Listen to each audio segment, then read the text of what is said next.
Hey everybody, Mushbeard here, back with another exciting mobile game video. This is for the upcoming game Might and Magic Elemental Guardians. I have been pre-registered for it for a long time, and it actually comes out on May the 31st, 2018, which is in 2 days from when I'm making this video. But you can actually go out and snag the APK because there are some regions that are in the beta version have been going out. I think Australia, Canada, Singapore, some other places, but you can grab those and start playing, get an early head start on the launch here. I am in the US, so it will be global. The global release is on the 31st. And I am here to tell you, because this is a game I may be covering some more of, along with Chain Strike, but some 5 things that you should know before the Might and Magic Elemental Guardians launch. So we will go ahead and take a look here. The first being, since I talk about what was I talking about? The global release. You're thinking, why would I go ahead and out there and grab the file 2 days early just to have to restart? The first thing you need to know, there is no reset. There's no account reset for this. There have been, like I said, select regions that have been in beta for about a year, but there will be no account resets. And you think, well, that kind of stinks. That puts them way ahead of us. But actually, it does have some ups and downs. The game isn't as fast paced as many other ones, so you will be a little limited on things that you're doing, where especially I know people might worry about PvP arena type things, how those are going to go, but I'm here to I guess alleviate you of those worries here. So that leads me, the no account reset, while it sounds scary at first, I don't think it'll be as bad as a lot of people think, and that's why I'm here to kind of tell you why about that. And that leads into the second point here, that arena is tiered, but not like most tiers that you see. You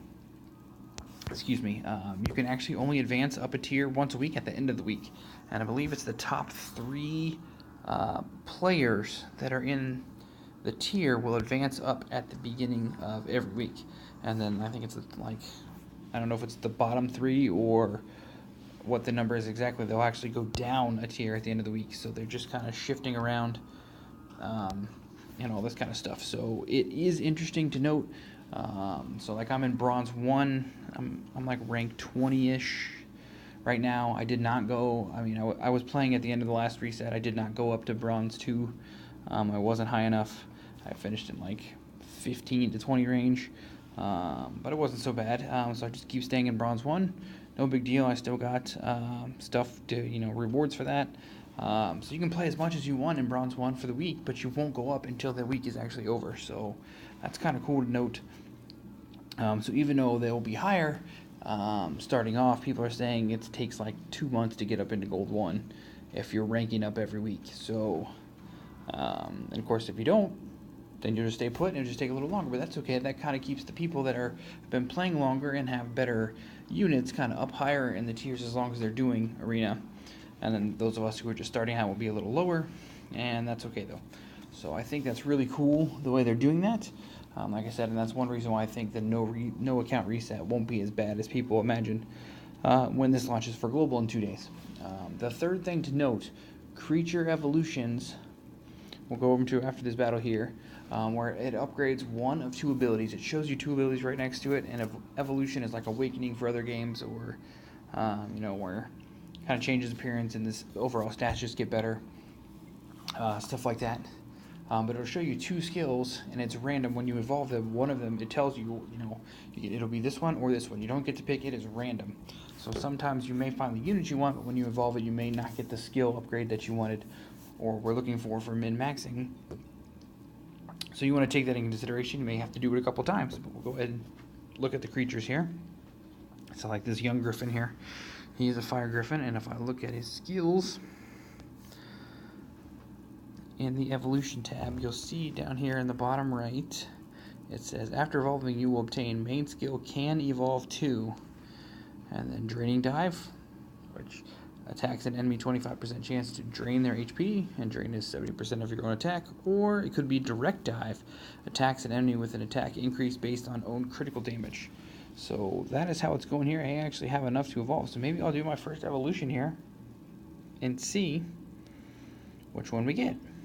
I haven't done an evolution at all. Alright, so we get here, and we got the Draining Dive, so it gets the Lifesteal. So we'll see how that goes, but that's better than just the normal attack.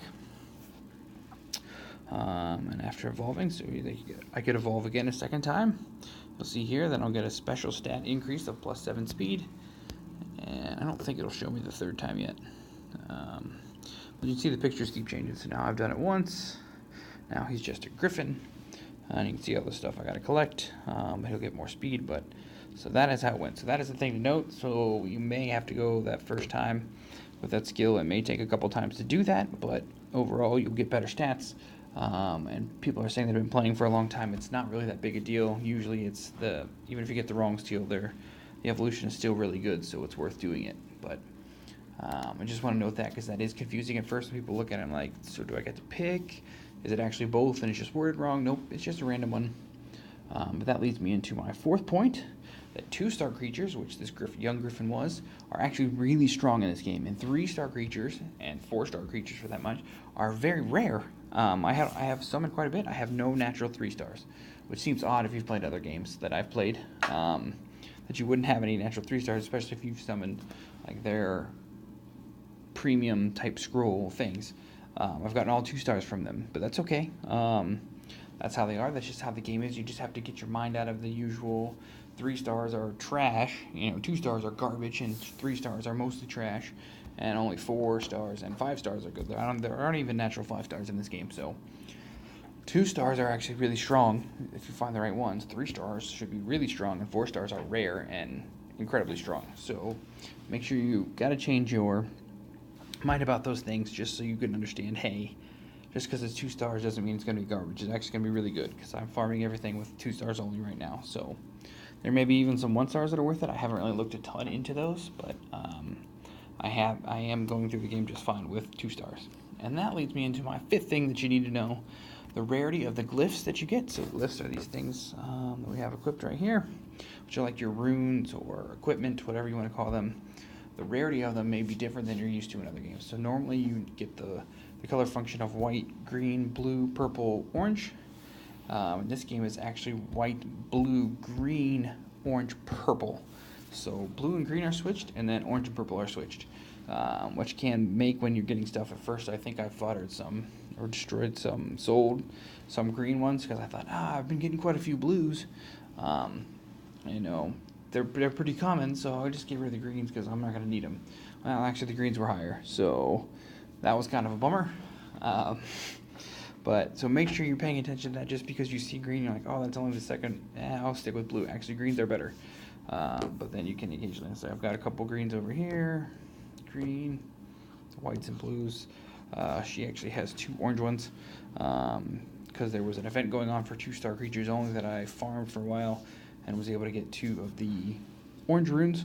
I actually have a purple one, but it was flat stat, so I'm not worried about it. But these ones were good with speed, so they're fairly rare now. They're glyph dungeons and that, but just make sure a lot of this game is getting out of the habit of things you've thought about in other games, and so you just kind of, when you pick up another game that's similar, that you think it's all going to be the same. Well, it's not. So just make sure you're getting out of that habit about the 2-star and 3-star creatures and the rarity of the glyphs, some of which colors go where. And make sure you're paying attention to that. Overall, I'm having fun with this game so far. I hope you guys will check it out. Again, it launches on May the 31st, 2018. Might Magic Elemental Guardians. Thanks for watching this episode, everybody. This is Mushbeard. I am out.